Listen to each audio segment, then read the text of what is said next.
पहले जब मैं अपने दादा के साथ कहीं जाता था तो जो छोटा था तो राम राम कहते थे सब लोग।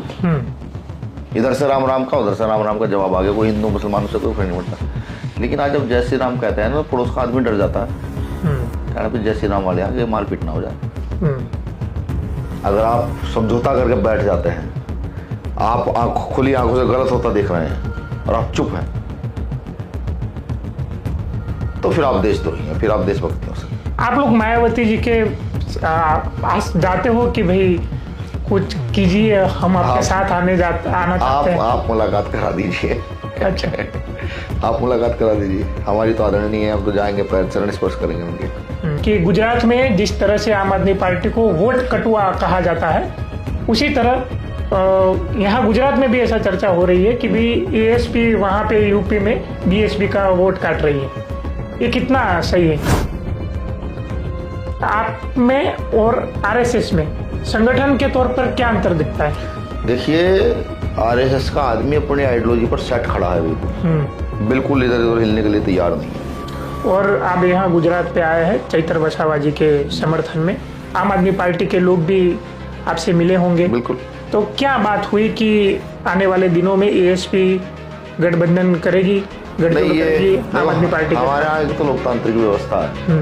मैं कहकर भी आया हूँ कि अगर अगली बार मुख्यमंत्री आवास भी गिरना पड़ा तो गाय भैंस लेकर वहीं मुख्यमंत्री घर के आंगन में ही खूंटा गाड़ करके वहीं बैठेंगे, वहीं आंदोलन करेंगे। ठीक। और हम आंदोलन से डरने वाले लोग नहीं, आप जानते हैं। हमें तो आंदोलन बता दो कहाँ करना है, हम तो जाकर वहीं कर देंगे। लाठी डंडी गोली सब क्या डरना है? इसीलिए मोदी जी कहते हैं ये सब आंदोलन जीवी है। सच आखा देशनी अंदर बहुजन क्रांतिની જ્વાળા ધીરે ધીરે આગળ વધતી જાય છે। માનનીય કાશીરામે જે बहुजन જ્યોત જગાવી હતી એ પહેલાં ડૉક્ટર બાબા સાહેબ આંબેડકરે પ્રયાસ કર્યા હતા। હવે નવી પેઢીના યુવાનો આ बहुजन ક્રાંતિને આગળ વધારવાની કોશિશ કરી રહ્યા છે। માયાવતીજીએ જે ઉત્તર પ્રદેશની અંદર મુહિમ ઉપાડી, રાજનૈતિક વજૂદ દલિતોનું ખાસ કરીને બહુજનોનું ઊભું કર્યું, અને ત્યારબાદ સમયાંતરે જે થવું જોઈએ એવી રીતે ભીમ આર્મી એ સક્રિય થઈ, ત્યારબાદ ભીમ આર્મીમાંથી એએસપી બની। આ તમામ સવાલોના જવાબ કે આ શા માટે થયું અને વર્તમાનમાં જે પરિસ્થિતિ છે એના વિશે ચર્ચા કરવા માટે ભીમ આર્મીના રાષ્ટ્રીય અધ્યક્ષ વિનય રતનજી આપણી સાથે જોડાયા છે। विनय रतन जी, आपનું क्रांति मार्ग में हार्दिक स्वागत। शुक्रिया जय भीम। आपने इतनी व्यस्तता के बावजूद भी समय दिया है, आपका धन्यवाद। क्या लग रहा है, गुजरात में आए हो, गुजरात में क्रांति की ज्योत दिखाई देती है? देखिए, आज जिस आंदोलन में मैं आया था,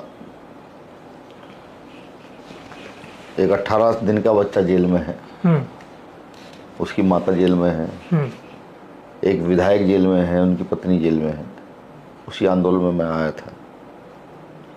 बड़ा दुखद लगता है ये सोच करके कि यहाँ एक पुल गिरता है, 135 लोग मर जाते हैं, जो उसके अपराधी होते हैं वो अभी तक जेल में नहीं है। यहीं पर ही एक लेक में जो पर्यटक स्थल बनाया जाता है, वहाँ पर 15-16 बच्चे डूब कर मर जाते हैं, उसके अपराधी बाहर हैं। आखिर एक विधायक ने ऐसा क्या कर दिया होगा कि उसको जेल जाना पड़ा और सजा हुई? 18 साल का बच्चा जेल में है। तो सीधी सी बात है कि सरकार जो है, सरकार के जो विरोधी हैं, सरकार अपने विरोधियों को नहीं रहने देना चाहती है, चाहती है कि सरकार का जो विरोध है वो उसको बिल्कुल खत्म कर दे। लेकिन सरकार साथ ये भूलेगी लोकतंत्र है, और लोकतंत्र में विरोधी खत्म नहीं हो सकता और सब चीजें खत्म हो सकती हैं। उत्तर प्रदेश में जिस तरह से विरोध होता है, क्या लगता है कि गुजरात में बड़े पैमाने पे इतना विरोध हो रहा है या फिर होना चाहिए? ऐसा कुछ आपको कहीं कमियां गुजरात में दिख रही है? देखिए, मैं सिर्फ गुजरात की बात नहीं करूंगा। मैं अगर उड़ीसा जाऊं, जहां आज भी आधी साड़ी पहनकर महिलाएं जो हैं एक समय का खाना खाती हैं, मैं अगर झारखंड जाऊं, मैं आपका छत्तीसगढ़ जाऊं, या फिर भारत का सबसे शिक्षित राज्य में केरल जाऊं, मुझे दलित पिछड़ों की समस्या एक जैसे लगती है। एक जैसे आंदोलन है, एक जैसी लड़ाइयाँ हैं। कई लड़ाई थोड़ी सी अग्रेसिव है, कई थोड़ी सी लड़ाई अग्रेसिव नहीं है, सिर्फ इतना फर्क है। ठीक। यूपी का आंदोलन जो है, यूपी का आंदोलन बड़ा तेजी से आगे की ओर सर्वाइव हुआ किया है, बड़ी तेजी से बढ़ा है। और मान्यवर काशीराम साहब के बाद तो बड़ी तेजी से आगे की ओर चला है। अब मैं जब गुजरात को देखता हूँ कि कोई भी छोटी घटना होती है तो उस पर गुजरात के लोग जो है बड़ा रिएक्ट करते हैं। अभी मेरे याद है शायद 2 साल पहले यहाँ एक रेप हुआ था, और रेप होने के बाद यहाँ पर एफआईआर दर्ज नहीं हो पा रही थी, तो हमारे गुजरात के साथियों ने मुझे कहा वो ऐसी ऐसी बात है, तो हमने दिल्ली में गुजरात भवन गिरवाया, फिर यहाँ पर एफआईआर दर्ज हुई थी। तो गुजरात में मुझे महसूस ये होता है कि गुजराती जहाँ व्यापारी था, व्यापार की ओर ज़्यादा दिमाग था, अब गुजरात में भी आंदोलन बड़ी तेज़ी से सर्वाइव कर रहा है कि गलत करोगे तो आंदोलन के लोग इकट्ठा होंगे, जैसे भी हुआ है। विधायक वसावा जी के उसमें लगभग 20-30 हज़ार लोग इकट्ठा हुए थे। ठीक, ऐसे अम्बेडकरी आंदोलन बड़ी तेज हो रहा है। जैसे मैं बड़ोदरा जब पिछली बार तो आया था, उससे पिछली बार आया था संकल्प भूमि पर, तो जब पहला आया कम लोग थे, जब अगली बार आया तो 2-3 लोग दिखे, और मुझे लगता है कि अब लोग जब लगातार बढ़ रहे होंगे। तो ये क्या कि गुजरात में आंदोलन फास्ट हो रहा है, तेज हो रहा है। आपकी जो संस्था है भीम आर्मी, वहाँ पे आप लिखते हो भारत एकता मिशन। अब एकता की बात करते हो और कहीं ना कहीं आप 2 चेहरे, आप और चंद्रशेखर आजाद जी, कहीं ना कहीं मन मुटाव जैसा आपको सोशल मीडिया के माध्यम से पता चलता है। तो ये आप एकता का संदेश देते हो और आपके बीच में ही ये जो लड़ाई सामने आती है, तो जो आपके समर्थक है उनमें क्या मैसेज जाएगा फिर? देखिए, कभी कभी आपको चीज़ें चेक करनी होती है। जैसे भी आपने जब माइक लगाया तो माइक को टेस्ट किया गया, तो चेक करने का एक तरीका भी होता है, कौन अपना है, कौन बेगाना है, कौन मूवमेंट को पसंद करता है, कौन मूवमेंट को पसंद नहीं करता है। ठीक, अब क्योंकि हम भी इंसान हैं, हमारी भी अपनी साइकोलॉजी है। ठीक, सभी चीज़ों पर सहमति नहीं बन सकती, कुछ चीज़ों पर कभी कभी असहमति भी रहती है। ठीक, और ये सब चीज़ें असहमति के कारण ही होती हैं। अब क्योंकि मैं ये अच्छी तरीके से जानता हूँ कि हमारी लड़ाई कोई व्यक्तिवादिता की लड़ाई नहीं है, हमारी लड़ाई है वैचारिक। और ये विचार हमने पैदा नहीं किए हैं। भाई एक विचार है कि भाई हमने कोई विचार दे दिया, जैसे कोई किसी डायरेक्टर ने मूवी बना दी हो। ये लड़ाई तो सदियों से चली आ रही है। ये लड़ाई बुद्ध ने लड़ी, संत रैदास ने लड़ी, नानक ने लड़ी, गुरु कबीर ने लड़ी, ये साहू जी महाराज ने लड़ी, पेरियार ने लड़ी, फूले ने लड़ी, ऐसे तमाम नाम है। डॉक्टर अम्बेडकर ने लड़ी, साहब काशीराम ने लड़ी। ठीक, अब इस लड़ाई का हिस्सा हम भी है। ठीक, तो हमारे वैचारिक मतभेद कुछ नहीं है, छोटी मोटी छिटपुट बातें हो जाती हैं, बैठते हैं, सोल्यूशन हो जाता है, बात खत्म हो जाती है। वो लेकिन वो तो पारिवारिक बातें होती है, घर की बातें होती है। घर की बातें आंगन तक आ गई, वहां से लेके मोहल्ले तक आ गई, और अभी धीरे धीरे सोशल मीडिया से आपके समर्थक भी कुछ और कह रहे हैं। चंद्रशेखर जी के समर्थक भी आपस में सोशल मीडिया पे जैसे वॉर चल रहा हो, इसी तरह आप देख सकते हो। तो ऐसा ही चलता है। देखो, मैंने तो कभी समर्थक बनाए नहीं है, लेकिन है आपके, हमने सोशल मीडिया खंगोला, आपके समर्थक भी बहुत है ना। मैं समर्थक बनाना चाहता, मेरा मानना यह है कि समर्थक बनाना नायक पूजा को बढ़ावा देना है। मैं मोदी जी के समर्थक हैं, मोदी जी नायक हो रहे हैं। ठीक, मैं तो चाहता हूँ जो समर्थक बने वो आइडियोलॉजी का समर्थक बने, मिशन का समर्थक बने। और जब आप आइडियोलॉजी के समर्थक बनेंगे तो आपकी भावनाएं अलग ही होंगी। भाई हम कोई वैचारिक वो तो नहीं है कि वो बहुत पुराने पॉलिटिशियन है, तो भाई बाप दादा सब पॉलिटिशियन नहीं हो, सब कुछ पॉलिटिशियन हो, सब चीज़ें सोच समझ के की जाएंगी। कभी कभी कुछ ऐसा होता है कि हो जाता है, ना चाहते हुए हो जाता है। जो हुआ वो गलत था, जो आपने किया वो, जो उन्होंने किया, कुछ भी नहीं। ये गलत सही का फैसला तो मुझे लगता है कि हम कर नहीं सकते हैं। ठीक है, जो मुझे ठीक लगा वो मैंने बोल दिया, उसके बाद चर्चाई हुई, जो उन्हें ठीक लगा तो उन्होंने कहा, बात खत्म हो गई, बस इतना ही है। विनय जी, आपने जो भीम आर्मी जो बनाई थी चंद्रशेखर जी के साथ, वो धीरे धीरे एक समय पर उसका वो तो रही, लेकिन एएसपी का गठन हुआ। बिल्कुल। तो आपने पहले ये सोचा था कि इसका राजनीतिक स्वरूप भी आएगा? नहीं सोचा था, यही नहीं सोचा था कि इतना बड़ा स्वरूप हो जाएगा। अच्छा।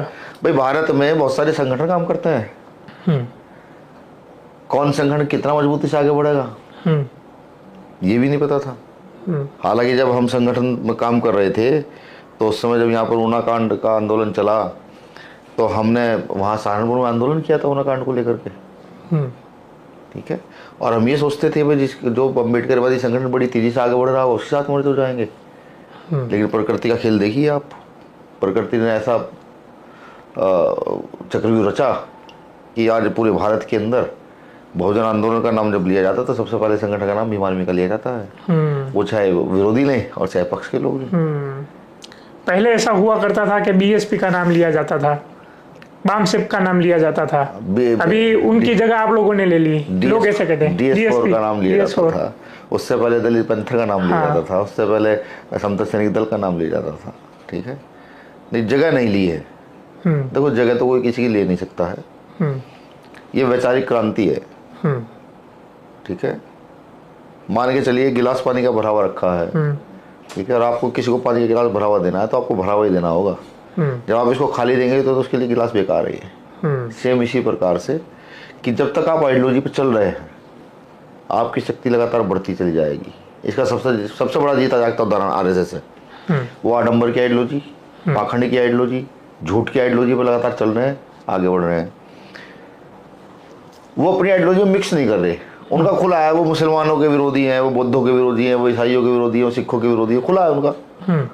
ठीक, हमारी जो आइडियोलॉजी है, जो इक्वलिटी की आइडियोलॉजी है, जो समानता की आइडियोलॉजी है, हमें भी उस आइडियोलॉजी पर ऐसे ही चलना होगा। अगर हम अपनी आइडियोलॉजी में मनुवाद की आइडियोलॉजी मिक्स कर देंगे तो हमारे आगे बढ़ने का सिस्टम खत्म हो जाता है। आपको क्यों ऐसा लगता है कि बीएसपी ने मनुवाद की आइडियोलॉजी ऐड कर दी? नहीं, ये मुझे नहीं लगता है। अच्छा, बेसिकली जब डॉक्टर अम्बेडकर को जानने का प्रयास करते हैं, जब सामान्य और काशीराम साहब को जानने का प्रयास करते हैं कि काशीराम साहब ने से एक व्यक्ति ने पूछा कि आप जो है जिस प्रकार के नारे देते हो और आप कुछ जातियों को अपने साथ नहीं रखते हो, तो काशीराम साहब ने जवाब दिया था, कहने लगे देखिए मैं जिन जातियों का प्रतिनिधित्व करता हूँ उन जातियों की संख्या इस देश में 6743 जातियाँ हैं जिनको मैं जोड़ने की बात कर रहा हूँ। अगर मैं 3-4 जातियों को नहीं जोड़ना चाहता तो इसमें कोई बुराई नहीं है, क्योंकि उनकी ऑलरेडी पहले से बहुत सारी पार्टियां हैं। ठीक, तो बीएसपी का बड़ा एक कल्चर है, स्ट्रक्चर है, वो किस प्रकार से काम कर रहे हैं वो तो वो जाने। ठीक, अब तो हम भीम आर्मी के लोग हैं, अपने हिसाब से काम कर रहे हैं। बेसिकली काशीराम साहब की जो आइडियोलॉजी है, जो हमने उनके विषय में पढ़ा है, काशीराम साहब की किताब जो लिखी गई है कि मैं काशीराम बोल रहा हूँ, हमने जो उसमें पढ़ा हम उसको पढ़ करके उसी आइडियोलॉजी पर वर्क कर रहे हैं। हमारी पार्टी भी आइडियोलॉजी पर वर्क कर रही है और हमारा संगठन भी आइडियोलॉजी पर वर्क कर रहा है। काशीराम जी को हमने भी थोड़ा बहुत पढ़ा है। काशीराम ने कहा था कि अवसरवादी बनना चाहिए और उन्होंने ये भी कहा था कि अवसर न मिलने के कारण हम वंचित रह गए। बिल्कुल। तो बीएसपी जो थी उन्होंने बीजेपी के साथ भी गठजोड़ किया था। बिल्कुल। तो क्या आने वाले दिनों में जो एएसपी पार्टी है वो एनडीए में शामिल हो सकती है? देखिए, भारतीय जनता पार्टी के साथ तो किसी प्रकार का कोई समझौता होगा नहीं। नहीं, काशीराम जी ने तो किया था, समय समय की डिमांड है। देखिए, उस समय काशीराम साहब जब लड़ रहे थे तो उनकी लड़ाई सीधी सीधी कांग्रेस से थी। ठीक है, और आज क्योंकि अगर बात आइडियोलॉजी की है तो बीजेपी से कभी कोई समझौता हम हो नहीं सकता, किसी कीमत पे भी नहीं हो सकता है। ठीक, आने वाला समय है। हमें तो पहली बात, हमें तो 1585 की आइडियोलॉजी पर काम करना है। 1585 की थ्योरी तैयार करनी है। अगर हम 85 को तैयार कर लेते हैं तो हमें क्या जरूरत है बीजेपी के साथ अटैचमेंट होने की? आज बीजेपी के पास जो वोट बैंक है वो किसका वोट बैंक है? पिछड़ा थी, पिछड़े गए तो वोट बैंक पर बीजेपी राज कर रही है। और वो वोट बैंक हट जाए उनसे, देखिए क्या होगा। बीजेपी धड़ाम से नीचे होगी। भाई, अभी बीजेपी ने आपको धर्म की अफीम सुंघा रखी है। ठीक है, कब तक सुंघा के रखेगी?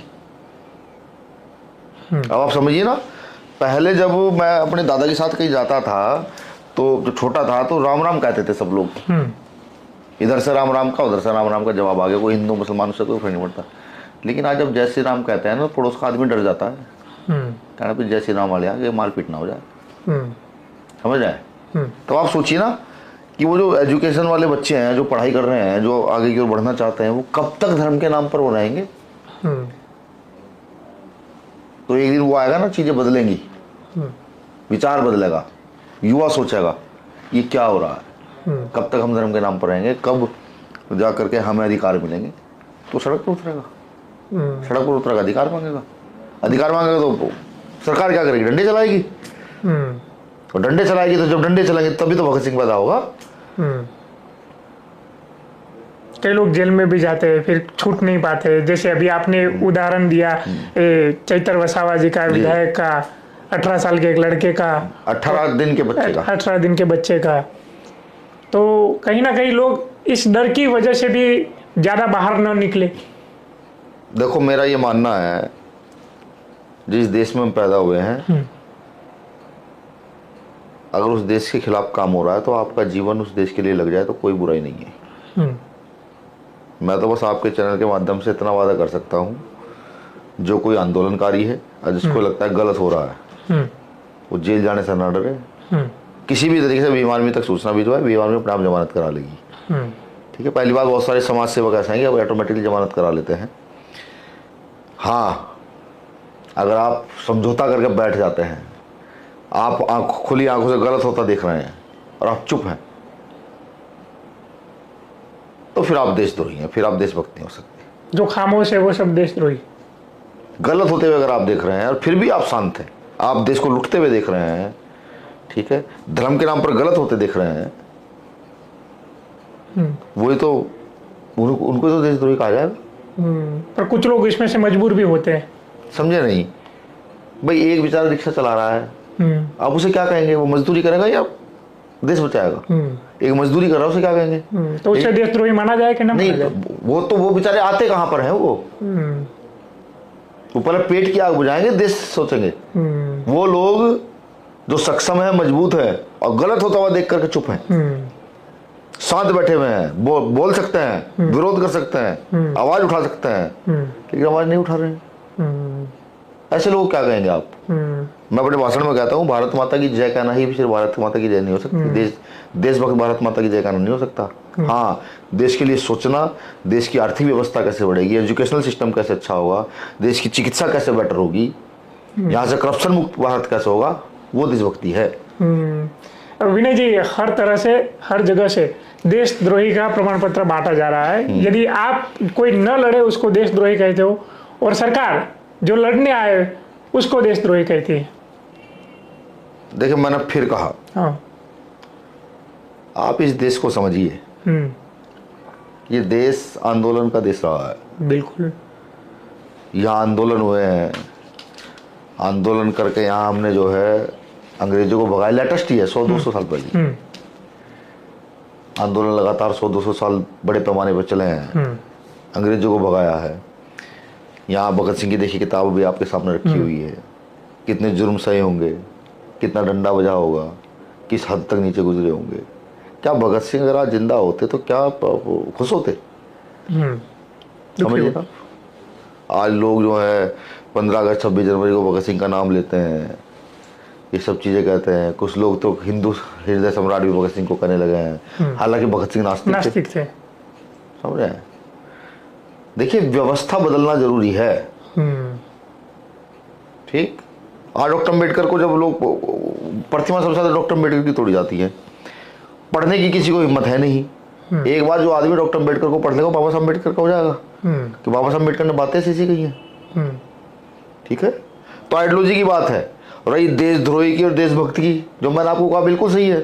अगर मैं गलत देश को लुटते हुए देख रहा हूँ, सामने खड़ा हुआ हूँ और सिर्फ लुटते हुए देख ही रहा हूँ, मुझे पता है कि मैं कुछ ना कुछ कर सकता हूँ, और कुछ नहीं तो आंदोलन खड़ा कर सकता हूँ, और नहीं कर रहा हूँ, तो मैं वाकई देशद्रोही हूँ। और अगर मुझे पता है कि नहीं, मौत से ज्यादा कुछ नहीं है, हमसे पहले भी लोग मरे हैं और अब खड़े हो जाते हैं, तो हमसे बड़ा देशभक्त कौन है?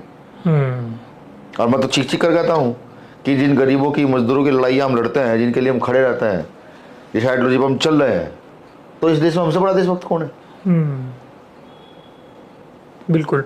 आप दक्षिण की बात करें तो वहाँ पे टीवी के पार्टी आई, अभी शुरू में ही थी और वहाँ सत्ता पे काबिज हो गई। और उत्तर प्रदेश में एएसपी को लोकसभा में सिर्फ एक ही सीट मिली है, आपके दोस्त को। तो नेता है हमारे। हाँ, नेता है, दोस्त भी है ना। हाँ ठीक, वो सही है। चलो, उनको एक सीट ही मिली आपकी पार्टी को। तो वहां पे और यहाँ पे क्या अंतर देखते हो? संसाधन। तो संसाधन कैसे बढ़ेगा? संसाधन बढ़ाने के दो तरीके हैं। पहला तरीका है कॉम्प्रोमाइज करने का। वो सीखा नहीं है ना वो हो पाएगा। हम्म, दूसरा तरीका है कि लोगों को समझा करके हम्म, उन्हीं से व्यवस्था कराने का, 1-1 रुपए की व्यवस्था करा के, जैसे काशीराम साहब करते थे, हम्म, वो तरीका है। ये तरीका थोड़ा लंबा जरूर है लेकिन बड़ा मजबूत तरीका है। इसी तरीके का प्रयोग कर रहे हैं। अगर वहाँ की तरह संसाधन हमें भी मिल जाए तो हम तो इसी बार ही बहुत कुछ करते हैं। भाई हमारे कार्यकर्ता के पास तो बाइक में तेल नहीं होता चलने के लिए, वो फिर भी साइकिल से पैदल पैदल गाँव तक जाता है। तो आप कॉम्प्रोमाइज मायावती के साथ भी हो सकते हैं, उनके पास तो भरपूर संसाधन है, 4 बार मुख्यमंत्री रह चुकी है, जनता का वहाँ पे चंदा भी ज़्यादा आता है। बिल्कुल। देखिए हमारी एक अपनी स्वतंत्र पार्टी है, ठीक, समझौता हो सकता है, कंप्रोमाइज नहीं हो सकता। समझौता कैसा? समझौता भी सिर्फ इसलिए कि प्रदेश को और देश को बचाने की बात है। काशीराम साहब कहते थे मजबूत नहीं मजबूर सरकार होनी चाहिए। जब मजबूर सरकार होगी तो गरीबों की सुनेगी। और भारतीय जनता पार्टी पिछले 10-15 साल से सत्ता में है। भारत की जनता को अब ये चाहिए कि उनको भारतीय जनता पार्टी को उखाड़ कर फेंके, नई सरकार लेकर आए जिसकी नई आइडियोलॉजी स्थापित हो सके। तो इसके तहत हम समझौता करने के लिए तैयार हैं। बीजेपी के खिलाफ सब चाहते हैं कि भाई सब लोग इकट्ठा होकर एक बार बीजेपी को भगाएं यहाँ से। फिर आइडियोलॉजिकल तौर पर जिसकी आइडियोलॉजी मजबूत होगी, जो सोसाइटी के लिए अच्छा काम कर पाएगा, वो आगे बढ़ जाएगा। आप लोग मायावती जी के पास जाते हो कि भाई कुछ कीजिए, हम आपके साथ आना चाहते हैं? आप मुलाकात करा दीजिए। अच्छा। आप मुलाकात करा दीजिए, हमारी तो आदरणीय है, हम तो जाएंगे, पैर चरण स्पर्श करेंगे उनके। वहाँ से कोई पैगाम आता है? न, मुझे तो नहीं आया कभी। अच्छा। आपके दोस्त नेताजी चंद्रशेखर उनको आता तो बताते, आज तक उन्होंने बताया नहीं कोई पैगाम आया है। अच्छा। आते तो बताते, मुझे जरूर कहना भाई वहाँ से पैगाम आया है। लेकिन हर जगह पे ये चर्चा होती है कि गुजरात में जिस तरह से आम आदमी पार्टी को वोट कटुआ कहा जाता है, उसी तरह यहाँ गुजरात में भी ऐसा चर्चा हो रही है कि भी एएसपी वहाँ पे यूपी में बीएसपी का वोट काट रही है। ये कितना सही है? अब देखो, वोट किसी का बंधी हुई चीज़ तो है नहीं कि भाई वोट बंधुआ मजदूर थोड़ी है व्यक्ति के, भाई बंधुआ मजदूर है वरना वोट काट रही है। मैंने फिर कहा, जो इसलिए अम्बेडकरवादी है उसकी लड़ाई आइडियोलॉजी की है। ठीक, हम अब देखिए हमारे एजेंडे क्या है, एक जैसे स्कूल हो, एक जैसे हॉस्पिटल हो, शराबबंदी हो, ठीक, महिलाओं की सुरक्षा के लिए अच्छे कानून बने, जो हम उत्तर प्रदेश के भी एजेंडा चला रहे हैं। दूसरा, सब लोगों की पेंशनें बहाल हों, बैकलॉग की भरा जाए। तो ये सब क्या है? ये सब पब्लिक के तो एजेंडे हैं। भाई हम इन पर बात कर रहे हैं, अगर हम आए बाय द वे कभी सत्ता में तो हम इन पर पूरा काम भी करेंगे। आप यहाँ के किसी भी नेता से खुलवा के दिखा दीजिए एक जैसे स्कूल हो जाए, कई 1000 करोड़ का नुकसान है झटके पर। भाई एक जैसे स्कूल हो जाएंगे, कॉन्वेंट स्कूल बंद हो जाएंगे, सब सरकारी में पढ़ो, समझ रहे हैं? तो अमीर को क्या लगेगा, फौरन होने ही नहीं देंगे। बिल्कुल। आरएसएस और आपका जो संगठन है भीम आर्मी, आपने भी आरएसएस की कहीं ना कहीं तारीफ कर दी कि भले कोई भी कुछ काम करे लेकिन वो है संगठन में मजबूत। एक बार चंद्रशेखर जी ने भी तारीफ करी थी खुले मन से। तो आपको क्या लगता है कि आप में और आरएसएस में संगठन के तौर पर क्या अंतर दिखता है? देखिए, आरएसएस का आदमी अपनी आइडियोलॉजी पर सेट खड़ा है, बिल्कुल इधर उधर हिलने के लिए तैयार नहीं है। ठीक, हालांकि उनकी आइडियोलॉजी है गलत ही, जो गैर बराबरी की आइडियोलॉजी है, जो हिंदू मुसलमान की आइडियोलॉजी है, ये है गलत ही। लेकिन उनमें एक क्वालिटी है कि अपनी गलत आइडियोलॉजी के साथ भी खड़े हैं, आडंबर पर खड़े हैं, चमत्कार पर खड़े हैं, भगवान पर खड़े हैं, ठीक है, इस पर खड़े हैं।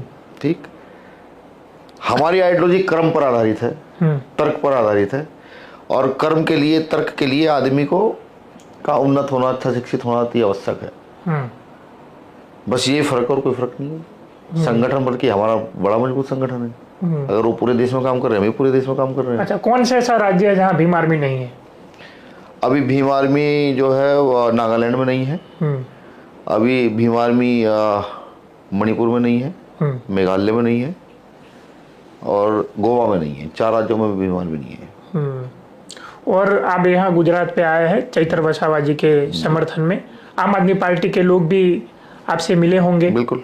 तो क्या बात हुई कि आने वाले दिनों में एएसपी गठबंधन करेगी, गठजोड़ नहीं, करेगी ये आम आदमी पार्टी के हमारे साथ? यहाँ एक तो लोकतांत्रिक व्यवस्था है।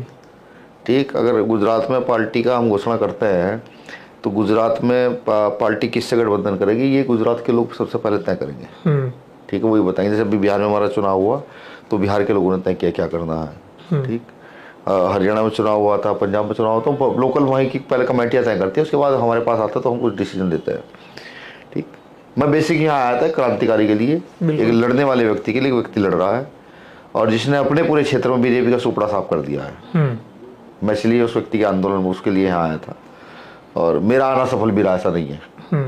मैंने जो वहाँ बातें रखी सबको अच्छी लगी, पसंद आई। ठीक, मैं कहकर भी आया हूँ कि अगर अगली बार मुख्यमंत्री आवास भी घेरना पड़ा तो गाय भैंस लेकर वहीं मुख्यमंत्री घर के आंगन में ही खूंटा गाड़ करके वहीं बैठेंगे, वहीं आंदोलन करेंगे। ठीक, और हम आंदोलन से डरने वाले लोग नहीं, आप जानते हैं। हमें तो आंदोलन बता दो कहाँ करना है, हम तो जाकर वहीं कर देंगे। लाठी डंडी गोली सब क्या डरना है। इसलिए मोदी जी कहते हैं ये सब आंदोलन जीवी है। आंदोलन पे जी रहे हैं। आंदोलन तो भारत की प्रकृति है। ठीक है, यहाँ जब राजा महाराजा थे तो उनके विरोध में भी आंदोलन होते थे, कुछ बागी हो जाया करते थे। ठीक, और फिर यहाँ अंग्रेज आए तो उनके खिलाफ भी आंदोलन नहीं रहे। भाई भगत सिंह क्या करते थे? आंदोलन करते थे। गांधी जी ने क्या किया? आंदोलन किया। डॉक्टर अम्बेडकर ने मनोवादी के खिलाफ क्या किया? आंदोलन किया। ठीक है, तो जो इस देश में ये कहता है कि वो आंदोलन जीवी नहीं है तो उसे इस देश में रहने का अधिकार भी नहीं है। ये देश आंदोलनों का देश है। धन्यवाद विनय जी, आप यहाँ पे पधारे हैं और इतनी व्यस्तता के बावजूद भी हमें समय दिया है, आपका खूब खूब आभार। धन्यवाद। शुक्रिया, धन्यवाद आपका भी। भाई आपने भी अपना समय निकाल के मुझे दिया है। और अंत में क्योंकि जो मैं एक बात कहना चाहूँगा गुजरात के पूरे देश के युवाओं से, देखिए देश जो है ना अभी बड़ी कठिन परिस्थिति में चल रहा है जी। देश की आर्थिक संपन्नता खत्म हो रही है, आपसी भाईचारा खत्म हो रहा है। युवाओं से विशेष अपील है कि वो नशे से दूर रहें। नशा हमें खोखला कर रहा है, नशा हमारी सोचने की शक्ति को ख़त्म कर रहा है, नशा हमें आगे बढ़ने से रोक रहा है। चाइना का 15 साल का बच्चा भी जो है वो एक से एक नए नए उत्पादन बना रहा है। जापान कितना तेज़ी से आगे बढ़ रहा है। और तो और सब छोड़िए, नेपाल जिसके बच्चे हमारे यहाँ आकर काम करते हैं वो देखो कितनी तेज़ी से डेवलप कर रहे हैं। ठीक है, नशा छोड़िए, सोचना शुरू कीजिए कि हम अपने देश को कैसे उन्नत देश बनाएं और इस जाति के जहर को कैसे ख़त्म करके, धर्म के जहर को कैसे ख़त्म करके हम एक अच्छा भारत का निर्माण करें। शुक्रिया, जय भीम जी। આ હતા આપણી સાથે ભીમ આર્મીના ચીફ વિનય રતનસિંહ, જેમને તમે સાંભળ્યા। એમને વિચારોની વાત કરી, તર્કની વાત કરી અને આંદોલનની વાત કરી અને ખાસ કરીને જે નરી આંખે જોઈ રહ્યા હોય ખોટું થતું હોય તો એવા લોકોને એમને દેશદ્રોહી પણ કર્યા।